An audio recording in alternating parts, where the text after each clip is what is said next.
सारा प्रणाम। सहारा से जुड़े हुए हमारे सभी कर्तव्यों के साथीगण और करोड़ों निवेशकों का एक बार फिर से हार्दिक अभिनंदन, स्वागत है। पिछले कुछ दिन काफी व्यस्तता पूर्ण रहे हम लोगों के, क्योंकि व्यक्तिगत तौर पर कुछ आवश्यक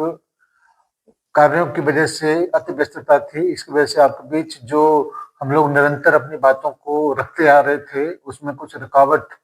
पैदा हुआ है और कुछ अपनी व्यस्तताओं में से समय निकालकर आपके बीच में आज अपनी बातों को रखने का मौका मिल रहा है। उम्मीद करते हैं कि आपको आज का ये एपिसोड जरूर पसंद आएगा, क्योंकि आज की एपिसोड की जो आवाज है वो दिल से निकला हुआ है और आपके भी वही जो आवाज है जरूर मैच करेगा। साथियों, हमने अक्सर सुना है कि नेता राजनीति करते हैं और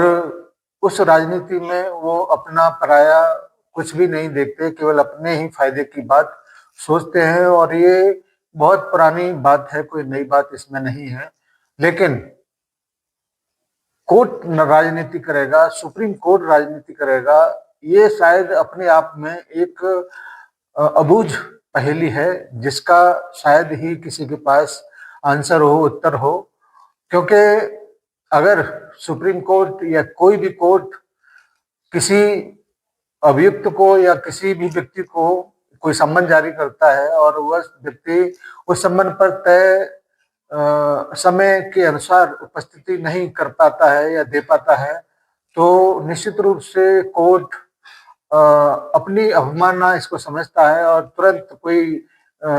डिसीजन लेता है या तुरंत कोई आदेश देता है उस व्यक्ति विशेष के विरुद्ध और उसको सजा देता है। ऐसे ही एक अवमानना जिसमें सुप्रीम कोर्ट ने माननीय साराश्री जी को सशरीर उपस्थित रहने का 2012-13 के लगभग दिया था, इसमें किन्हीं कारणों बस साराश्री जी उपस्थित नहीं हुए और सुप्रीम कोर्ट ने उसको अवमानना का केस मानकर 2012 412 नंबर का केस दर्ज किया। वो आज तक जारी है, जबकि साराश्री जी इस दुनिया से चले गए, आज हमारे बीच नहीं है, लेकिन वो अवमानना वाला केस आज भी बदस्तूर जारी है। यही हमारे न्याय व्यवस्था की एक बहुत ही बढ़िया, कह सकते हैं इसको, खूबसूरती है कि चाहे व्यक्ति चला जाए लेकिन न्याय फिर भी बदस्तूर जारी रहना चाहिए। न्याय पाने वाला व्यक्ति रहे न रहे ये कोई मायने नहीं रखता, लेकिन न्याय की जो कार्य पद्धति है वो बदस्तूर जारी रहना चाहिए। इस प्रकार का उल्लेख केवल अपने ही देश के संविधान में या न्यायपालिका में ही नजर आता है और दुनिया का कोई देश ऐसा नहीं है जिसमें इस प्रकार की कोई उदाहरण देखने को सुनने को मिलता हो। साथियों, अभी आपने देखा होगा 17 शायद नवंबर की बात है होगी, जिसमें माननीय सुप्रीम कोर्ट ने ये कहा था कि हम 4 सप्ताह के बाद में इस मामले को फिर दोबारा से सुनेंगे, और 4 सप्ताह की कहकर खुद उसने लिखित में ये आदेश दिए थे और आज तक उसका सुनवाई नहीं हो पाया है। कोर्ट की अवमानना अब ये किसके ऊपर लागू होता है ये आप अपने विवेक पर छोड़ सकते हैं, क्योंकि एक साधारण सा व्यक्ति, चाहे वो हम ही क्यों न हो, अगर कोर्ट के ऊपर कोई टिप्पणी करते हैं तो निश्चित रूप से कहीं न कहीं कंटेम्प्ट ऑफ कोर्ट के दायरे में वो सब चला जाता है। लेकिन कोर्ट ही अगर अपने आदेश की अवहेलना करता है तो कौन सा कंटेम्प्ट होगा ये तो आप खुद समझ सकते हैं। और उस पर भी ये महत्वपूर्ण तब और हो जाता है जब उसके आदेश से करोड़ों लोग प्रभावित हो रहे हों,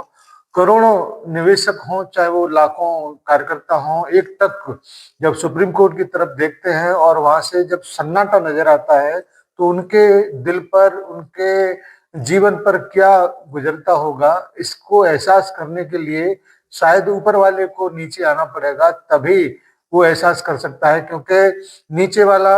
या जो आम जन परेशान है वो व्यथा खुद महसूस करता है, तब वो उसके दर्द को समझ सकता है। लेकिन कोर्ट में बैठे हुए व्यक्ति या चाहे वो चीफ जस्टिस की क्यों न हो, वो आम जनमानस की जन भावनाओं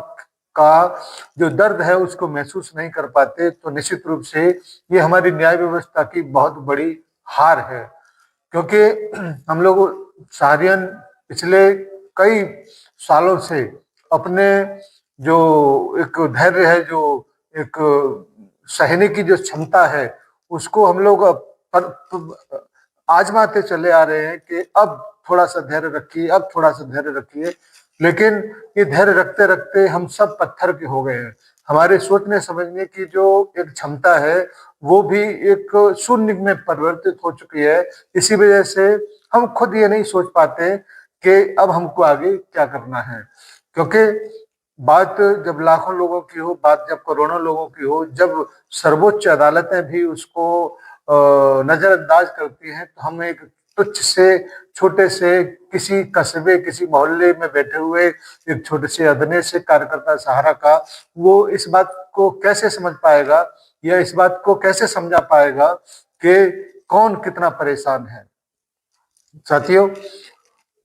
कोर्ट है और वो उसका अधिकार है कब कैसे सुनवाई करेगा, लेकिन इससे कितने लोग प्रभावित होते हैं ये सोचना भी एक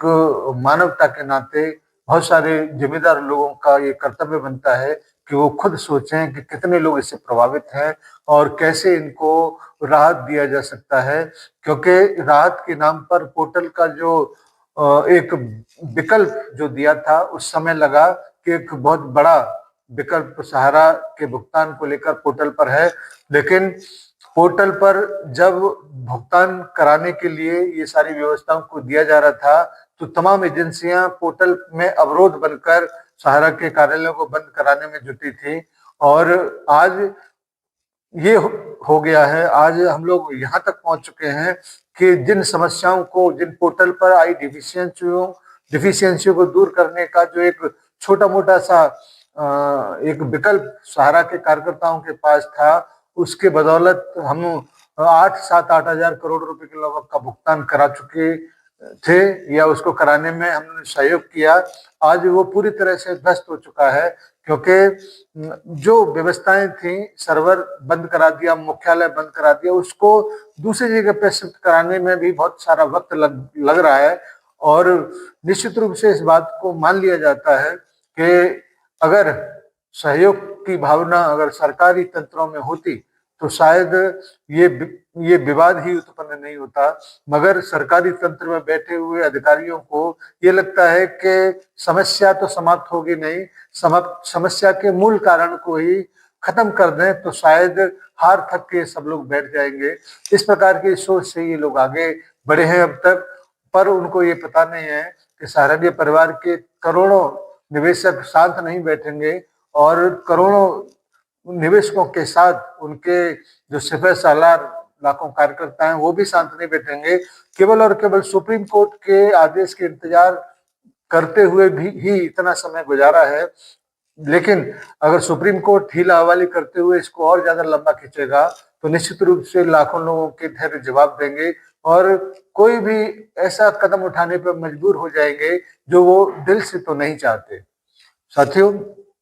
आज थोड़ा सा दर्द है, इसी वजह से आपके बीच इस प्रकार की बातों को हम लोग रख रहे हैं, क्योंकि अनुशासन अनुशासन कहते कहते तो आधा जीवन हम लोगों का निकल गया, लेकिन कोई भी उसका परिणाम सकारात्मक नहीं मिला। आज हम इस बात को जरूर कहेंगे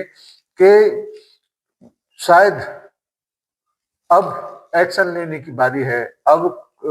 कुछ कर गुजरने की बारी है, लेकिन क्या कर सकते हैं। हमने एक आह्वान छोटा मोटा किया था कि अपने अपने परिक्षेत्र में तहसील स्तर पर या जिला स्तर पर इकट्ठा होकर डिस्ट्रिक्ट मजिस्ट्रेट के सामने उपस्थिति दर्ज करें, थोड़ा सा संख्या बल दिखाएं, लेकिन आप लोग उसको आह्वान को मानते ही नहीं है, तो हम लोग क्या कर सकते हैं सिवाय इंतजार के। बहरहाल आज का जो दर्द था वो मैंने आपके बीच में रखा है।